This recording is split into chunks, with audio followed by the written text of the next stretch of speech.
joining us. It's Tech Tuesday. My name is Mariam Bishar. Most bankable host Brian Aseli. Thank you for staying with us. We're just about to crown the topic right now, but we know that you have a great mind that would like to share in the piece of cake that we have on automated identification. So. Absolutely. We have Kwamboka in studio with us, and we've been discussing perhaps some of the dangers that are associated with having just one unique identifier number. But let's look at the pros as well. Are there any opportunities, any pros to this Maisha number idea? Yeah, quite a lot, but also depending on the lens you look at it from.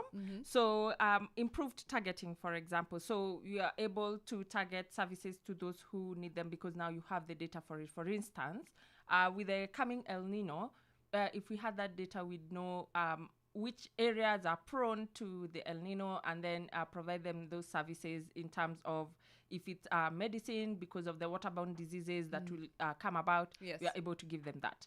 In terms of education. Even like I can think of SMS blasting for areas that are prone to flooding, something, And then you can tell them, oh, your area is prone to flooding, so you either move them or you give them an opportunity to wajipange before they are before hit things by, get thick. In terms of education, you are able to recognize and pinpoint areas in which they need maybe more schools or some type of education amenities that are very necessary for them instead of just going by, oh, this area looks like.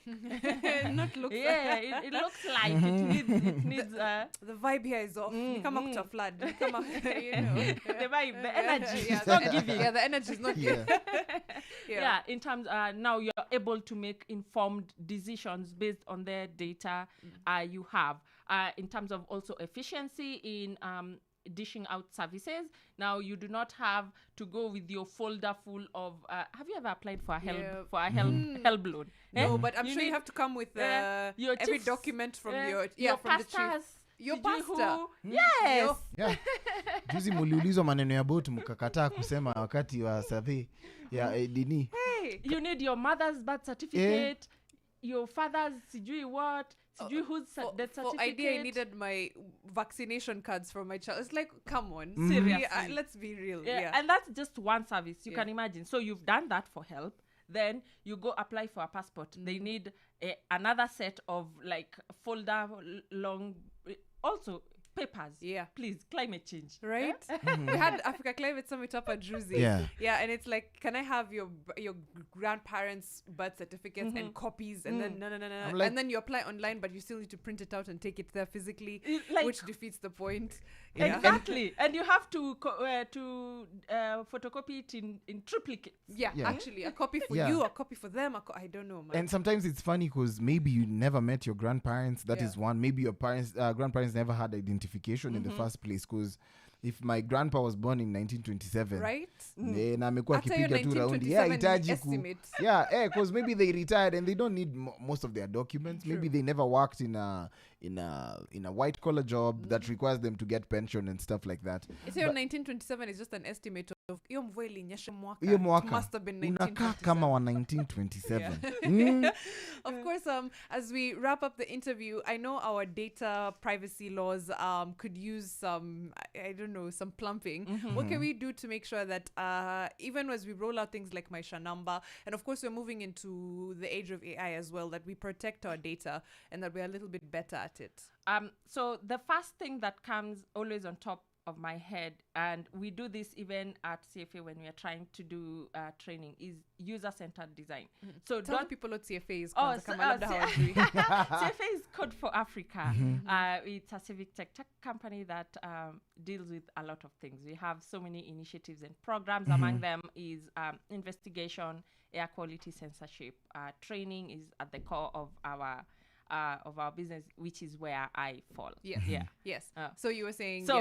So promote privacy by design, such that you are not thinking of privacy as an afterthought. That privacy, we are not thinking of.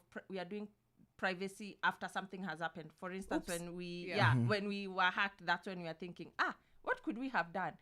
Privacy should be at the forefront. Like when we are designing. We are ensuring that it's what comes first. We design the principles and the policies first and not as an afterthought. Okay. Yeah. So another measure we can take is to enact the legislation. So we've already come up with these policies. How are we implementing them? Kenya, we are known for coming up with policies, beautiful ones. Implementation. That's where we draw the line. Yeah, that's where rubber hits the road. Yeah. So if you are able to implement them, and our policies are usually very good, they have even been adapted by other countries and worked perfectly for them. If you are able to implement them as well, that would be perfect. 10 out of 10. Implementation also comes with like repercussions. So what if you have very hefty repercussions that are implemented on, if you do this, if you breach data privacy for this person, then this happens to you, and it's a hefty one. Yes. Then it'll discourage people. Yeah, it will discourage people. And then the last thing is to have an independent governing body that overlooks how data is used, stored, collected, all that. Oh, all right. Yeah. I'm hoping that those are things that we can see in the future. Thank you so much for spending the morning with us, for being so insightful. I'm sure we'd love to have you again, because matters data privacy they're ongoing conversations now. It's not this and that. It's a constant issue in our lives. Let me give you something we call Makofika Olomide. Thank you so much, Rose. We're getting into the next hour now. When we come back,